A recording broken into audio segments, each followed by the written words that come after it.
पंतप्रधान नरेंद्र मोदींची परीक्षा पे चर्चा सुरू आहे. थेट जाऊयात.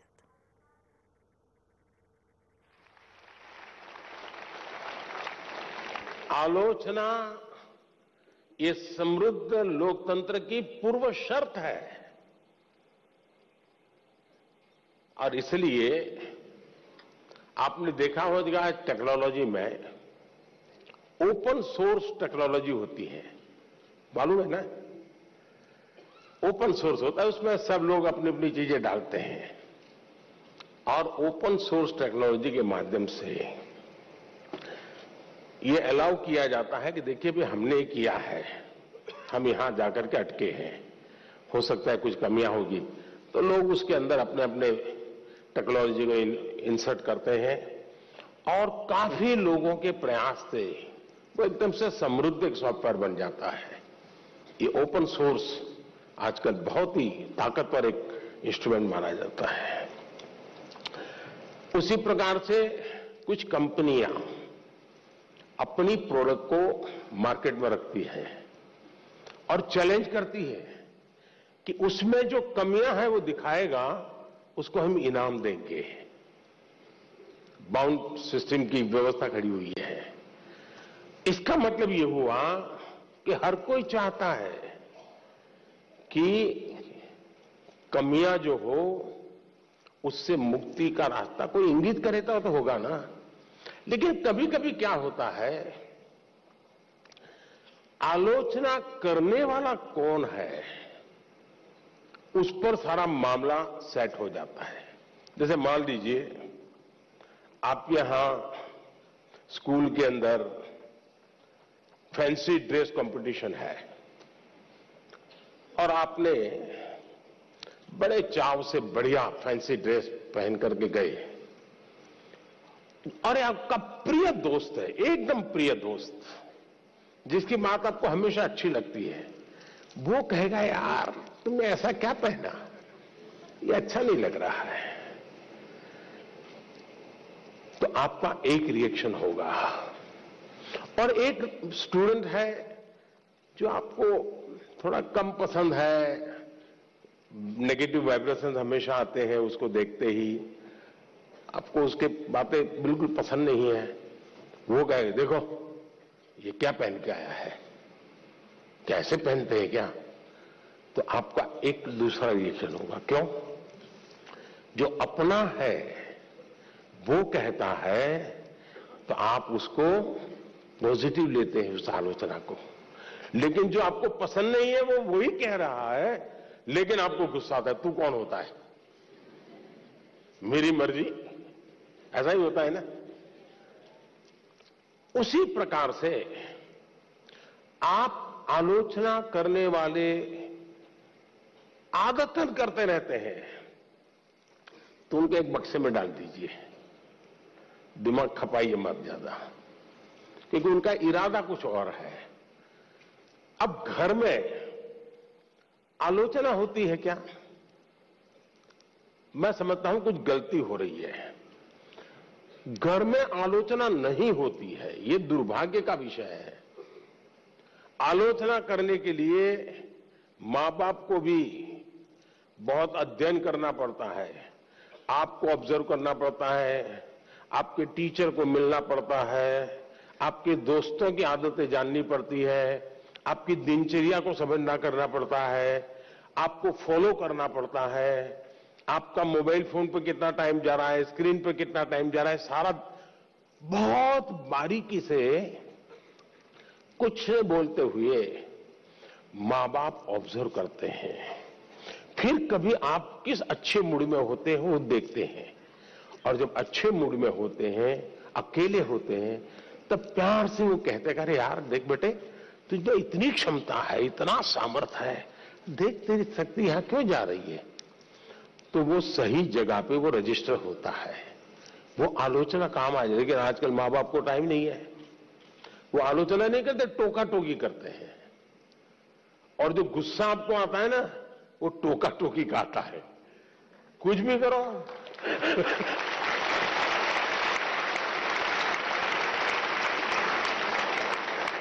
खाने पे बैठे हैं कुछ भी कहेंगे, ये खाया तो भी कहेंगे, नहीं खाया तो भी कहेंगे। यही होता है ना। देखिए अब आपके माता पिताजी आपको पकड़ेंगे घर जाके क्या है। टोका टोकी जो है वो आलोचना नहीं है। अब मां बाप से मैं आग्रह करूंगा कि कृपा करके आप अपने बच्चों की भलाई के लिए ये टोका टोकी के चक्कर से बाहर निकलिए। उससे आप बच्चों की जिंदगी को मोल्ड नहीं कर सकते हैं। ऊपर से इतना मन से कुछ उस दिन अच्छे मूड में है, कुछ अच्छा करने के मूड में है, और आपने सुबह ही कुछ कह दिया, देख दूध ठंडा हो गया, तू दूध पीता नहीं है, शुरू कर दिया तू तो ऐसा ही है, फलाना देख कैसा करता है, तुरंत सुबह अपनी मां कहती है ऐसे दूध पी लेता है, फिर उसका दिमाग फटकता है, वो दिन भर का उसका काम है, बर्बाद हो जाता है। और इसलिए अब आप देखिए, हम लोग पार्लियामेंट में, कभी आप लोग पार्लियामेंट का डिबेट देखते होंगे, पार्लियामेंट का जो टीवी है, कुछ लोग बहुत ही अच्छी तैयारी करके आते हैं पार्लियामेंट में अपनी स्पीच देने के लिए, लेकिन स्वभाव से जो सामने विपक्ष के लोग होते हैं ना, वो आपकी साइकोलॉजी जानते हैं, तो कुछ में ऐसे ही कोई टिप्पणी कर देते बैठे बैठे, और उसको मालूम है कि टिप्पणी ऐसी है कि वो रिएक्ट करेगा ही करेगा। तो हमारा एमपी होता है, उसको लगता है अब इंपॉर्टेंट इसकी टिप्पणी है, इसलिए जो तैयारी करके आया है वो छूट जाती है और वो उसी की टिप्पणी को जवाब देता रहता है।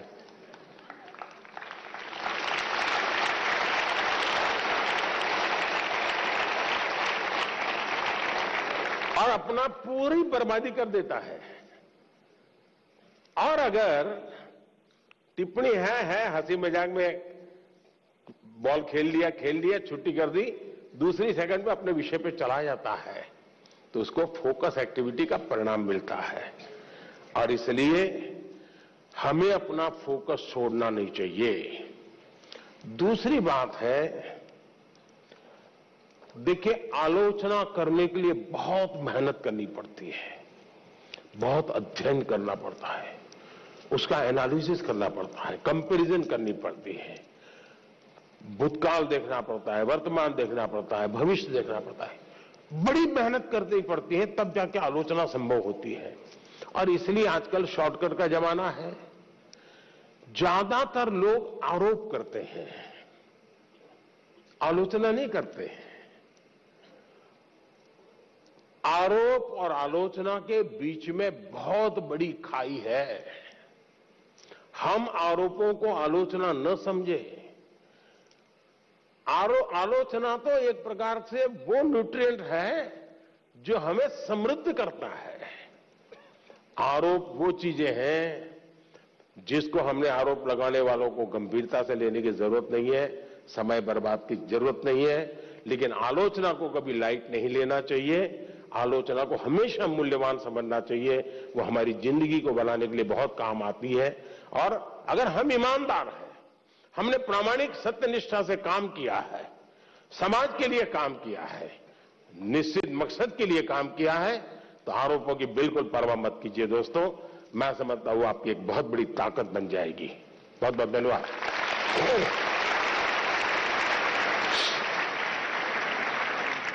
माननीय प्रधानमंत्री जी, आपकी सकारात्मक ऊर्जा ने करोड़ों देशवासियों को नया मार्ग दिखाया। आपका धन्यवाद।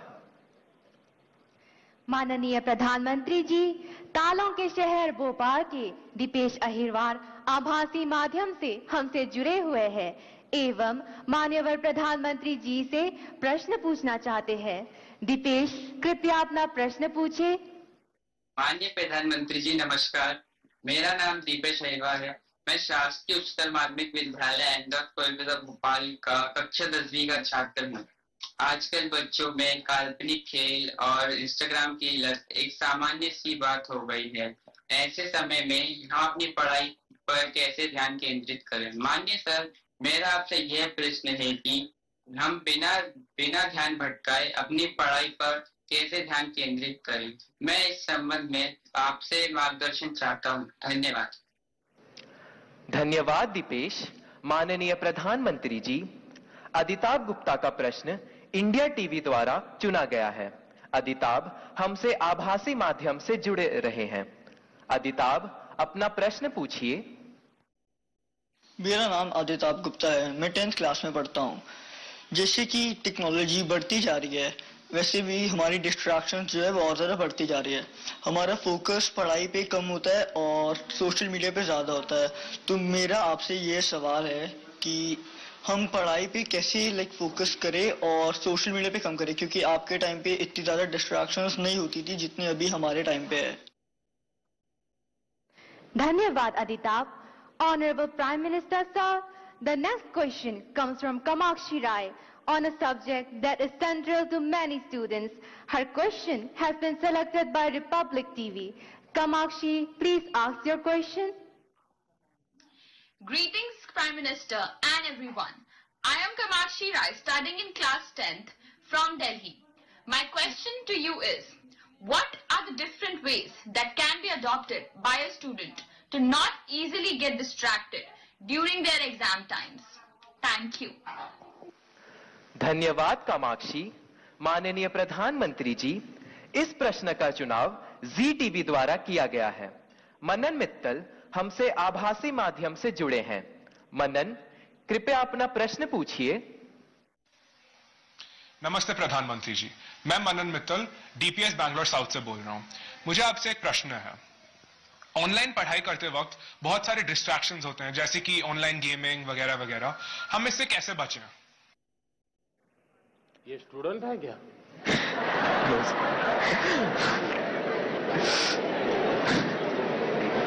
वो गैजेट में खोते रहते हो गे। धन्यवाद मनन। माननीय प्रधानमंत्री जी, दीपेश, अदिताभ, कामाक्षी एवं मनन परीक्षा में आने वाले व्यवधान पर और इससे कैसे बाहर निकले, इस विषय पर आपसे मार्गदर्शन चाहते हैं। कृपया मार्गदर्शन करें माननीय प्रधानमंत्री जी।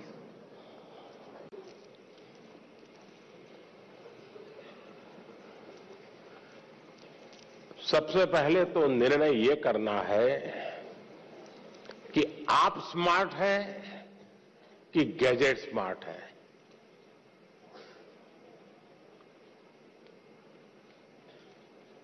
कभी कभी तो लगता है कि आप अपने से भी ज्यादा गैजेट्स को ज्यादा स्मार्ट मान लेते हैं और गलती वहीं से शुरू हो जाती है। आप विश्वास करिए, परमात्मा ने आपको बहुत शक्ति दी है। आप स्मार्ट हैं। गैजेट आपसे स्मार्ट नहीं हो सकता है। आपकी जितनी स्मार्टनेस ज्यादा होगी, उतना गैजेट का सही उपयोग आप कर पाएंगे। वो एक इंस्ट्रूमेंट है जो आपकी गति में नई तेजी लाता है। ये अगर हमारी सोच बनी रही तो मैं समझता हूं कि शायद आप उससे छुटकारा पाएंगे। दूसरा, देश के लिए बहुत बड़ी चिंता का विषय है जी। मुझे कोई बता रहा था कि भारत में एवरेज 6 घंटे लोग स्क्रीन पे लगाते हैं। 6 घंटे। अब जो इसका बिजनेस करते हैं उनके लिए तो खुशी की बात है। जब मोबाइल फोन पर टॉक टाइम होता था तो टॉक टाइम में कहते हैं कि उस समय एवरेज 20 मिनट जाती थी, लेकिन जब से स्क्रीन और उसमें से रील, क्या होता है, एक बार शुरू करने के बाद निकलते हैं क्या उसमें से बाहर? क्या होता है? नहीं बोलेंगे। अच्छा, आप लोग कोई रील देखते नहीं है? नहीं देखते हैं ना? तो फिर शर्माते क्यों हो? बताओ ना। निकलते हैं क्या बाहर अंदर से? देखिए, हमारी क्रिएटिव उम्र और हमारी क्रिएटिविटी का सामर्थ्य अगर एवरेज हिंदुस्तान में 6 घंटे स्क्रीन पर जाए तो ये बहुत चिंता का विषय है। एक प्रकार से गैजेट हमें गुलाम बना देता है। हम उसके गुलाम बनकर के जी नहीं सकते हैं। परमात्मा ने हमें एक स्वतंत्र अस्तित्व दिया है, स्वतंत्र व्यक्तित्व दिया है, और इसलिए हमें सचेत रहना चाहिए कि कहीं मैं इसका गुलाम तो नहीं हूं। आपने देखा होगा, आप कभी भी देखे होंगे, मेरे हाथ में कभी कोई मोबाइल फोन शायद आप रेयरली कभी देखा होगा, रेयरली। मैंने क्यों अपने आप को संभाल के रखा हुआ है, जबकि मैं एक्टिव बहुत हूं, लेकिन उसके लिए समय मैंने तय किया हुआ है। उस समय के बाहर मैं ज्यादा नहीं करता हूं, और इसलिए लोग तो मैंने देखा है, अच्छी मीटिंग चल रही है, बहुत अच्छी, और थोड़ा सा वाइब्रेशन आया तो ऐसे निकाल के देखता है। मैं समझता हूं कि हमने खुद ने कोशिश करनी चाहिए कि हम इन गैजेट्स के गुलाम नहीं बनेंगे। मैं एक स्वतंत्र व्यक्तित्व हूं, मेरा स्वतंत्र अस्तित्व है,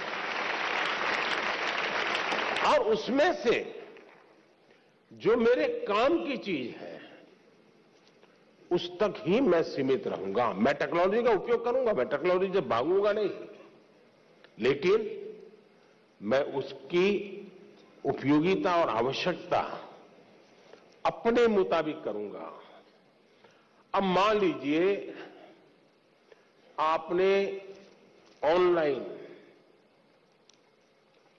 डोसा बनाने की बढ़िया रेसिपी पढ़ ली, घंटा लगा दिया, कौन कौन से इंग्रेडिएंट्स होते हैं वो भी कर लिया, पेट भर जाएगा क्या?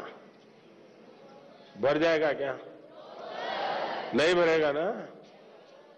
उसके लिए तो डोसा बना के खाना पड़ेगा ना। और इसलिए गैजेट जो परोसता है वो आपको पूर्णता नहीं देता है। आपके भीतर का सामर्थ्य, अब आपने देखा होगा पहले के जमाने में बच्चे बड़े आराम से पहाड़ा कर देते थे, पहाड़ा बोलते हैं ना, है? और बड़े आराम से बोलते थे। और मैंने देखा है कि जो भारत के बच्चे विदेश जाते थे ना, तो विदेश के लोगों को बड़ा आश्चर्य होता था कि ये कैसे इतना पहाड़ा बोल देता है। अब उसको कुछ लगता नहीं था। अब आप देखिए धीरे धीरे क्या हाल हो गया है, हमें पहाड़ा बोलने वाला बच्चा ढूंढना पड़ता है। क्यों? उसको अब आ गया है, हो गया। यानी हम अपनी क्षमता खो रहे हैं। हमें अपनी क्षमता खोए बिना क्षमता को आगे बढ़ाना, ये हमें कॉन्शियसली प्रयास करना पड़ेगा। अदरवाइज धीरे धीरे धीरे करके वो विधा खत्म हो जाएगी। हमारी कोशिश होनी चाहिए कि हम अपने आप को लगातार टेस्ट करते रहें, मुझे ये आता है कि नहीं आता है। वरना तो आजकल तो आर्टिफिशियल इंटेलिजेंस के इतने प्लेटफॉर्म आए हैं कि आपको कुछ करने की जरूरत नहीं है। उस प्लेटफॉर्म पे जाकर के चैट पर चले जाएंगे तो आपको दुनिया भर की चीजें बता करके दे देता है वो। अब तो गूगल से भी एक स्टेप आगे चला गया है। अगर आप उसमें फंस गए तो आपकी क्रिएटिविटी खत्म हो जाएगी। और इसलिए मेरा तो आग्रह रहेगा कि आप, दूसरा, हमारे यहां आरोग्य का जो शास्त्र है पुरातन भारत में आरोग्य का, उसमें उपवास की परंपरा होती है कि कुछ जरा ऐसा लगता है तो ऐसा करो, आप फास्टिंग करो। कुछ हमारे देश में कुछ रिलीजियस रिचुअल्स में भी होता है फास्टिंग करो। अब वक्त बदल चुका है, तो मैं आपको कहूंगा, क्या आप हफ्ते में कुछ दिन या दिन में कुछ घंटे ये टेक्नोलॉजी का फास्टिंग कर सकते हैं क्या? कि उतने घंटे उसकी तरफ जाएंगे ही नहीं।